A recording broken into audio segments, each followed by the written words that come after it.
really feels like a real-life superpower. I'm going to show you how to genuinely understand what other people are thinking. And no, it's not magic. It's all about razor-sharp observation. Okay, let's get into it. How would you like to be a mind reader? I know, it sounds a little out there, right? But what if I told you that you can get remarkably close to it? Well, this is your how-to guide. You see, the secret here isn't some mystical psychic ability. It all comes down to one simple fact. People's brains are wired to process information in one of three primary ways. And their body language, it's like a constant broadcast, telling you exactly which style they prefer. You just have to learn how to read the signals. To really see why this is such a big deal, let me tell you a quick story about a communications expert named Lynn Franklin. Early in her career, she had this client, a big shot corporate controller, who would never, ever make eye contact. He was always looking down. And she just assumed, that he was clueless or maybe even being disrespectful. Well, one day she finally just lost it and snapped, "Excuse me, I'm up here." Oof, yeah. As she found out later, that was a massive mistake. See, the controller wasn't being disrespectful at all. It's just that his brain worked in a way where direct eye contact actually made it harder for him to think. By forcing him to look at her, she completely shut down the conversation and, well, probably made them both feel pretty awful. So what was really going on inside that controller's head? Well, this brings us to the heart of it all. There are three main types of thinkers, and once you can spot them, you can instantly adapt how you communicate and build some seriously powerful connections. So let's meet them. The world is not split evenly, not even close. A whopping 75% of people are what we call lookers. Then you've got 20% who are listeners, and a tiny 5% are touchers. This huge imbalance is exactly why so many conversations go sideways. Most of us are lookers, and we just assume everyone else is too. So let's start with that massive group, the looker. As the name suggests, these are people who think in pictures. Their internal world is basically a nonstop movie, just full of images, scenes, and visual data. So how do you spot a looker in the wild? Well, their body language is a dead giveaway. They tend to stand tall. They usually dress well because, appearances matter. They also give a lot of eye contact. So here's the key to connecting with them. You have to give that eye contact right back. To a looker, if you're not looking, you are not listening. Simple as that. And you want to sprinkle in visual language like, "I see what you mean," or "Let's get a clearer picture of this." All right, let's move on to our next group, the listeners. This is that 20% of the population who process the world through sounds, words, and that little voice inside their head. For them, thinking is more like listening to a podcast or a radio play. Remember that corporate controller from the story? Total listener. Just look at these cues. They'll often look down and to their left. That's where their brain accesses auditory memories. You might see them in that classic telephone posture with their head in their hand, or even mumbling to themselves. And here's the crucial part. To connect with them, you do the exact opposite of what you do with a looker. Avoid constant, intense eye contact. It can feel like an interrogation to them. Instead, use words like, "That sounds good," or "Let's talk this over."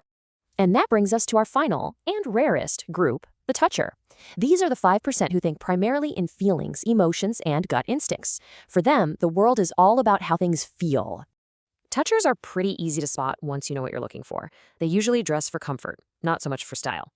They'll lean in close when they talk to you, and they might even reach out and touch your arm to make a point.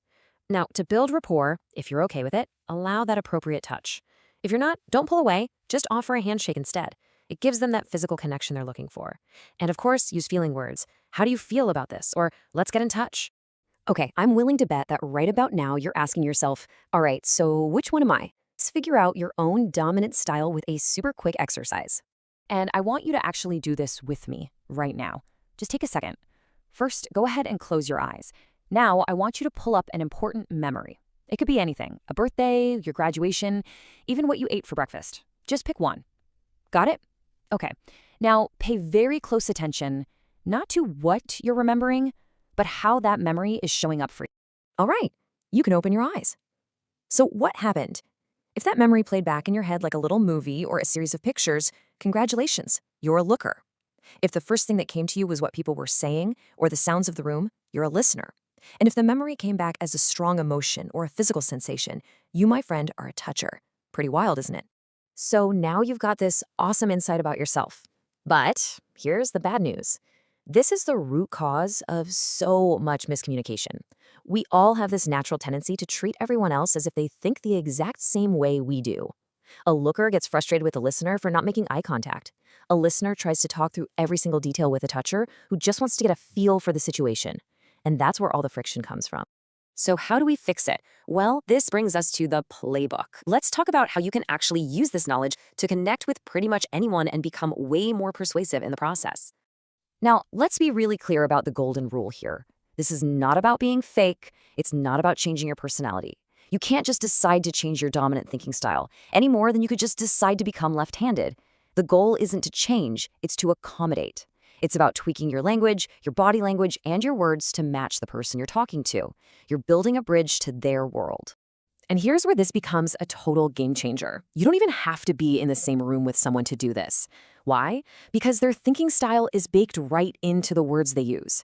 This works just as well for emails, phone calls, even text messages. Just look at these examples. Once you know what to listen for, it's everywhere. A looker will write, "I see what you mean." A listener will say, "That sounds right to me." And a toucher, "I feel this is the way to go." Think about it. If you're pitching an idea to your boss and you know she's a looker, you don't say, "Let me tell you about my idea." You say, "Let me show you my vision." You're literally speaking her language. So I've got a challenge for you. After you're done here, go into your sent email folder and just read a few of your own emails. Now that you know your type, I promise you're going to see your own verbal patterns just jumping off the screen.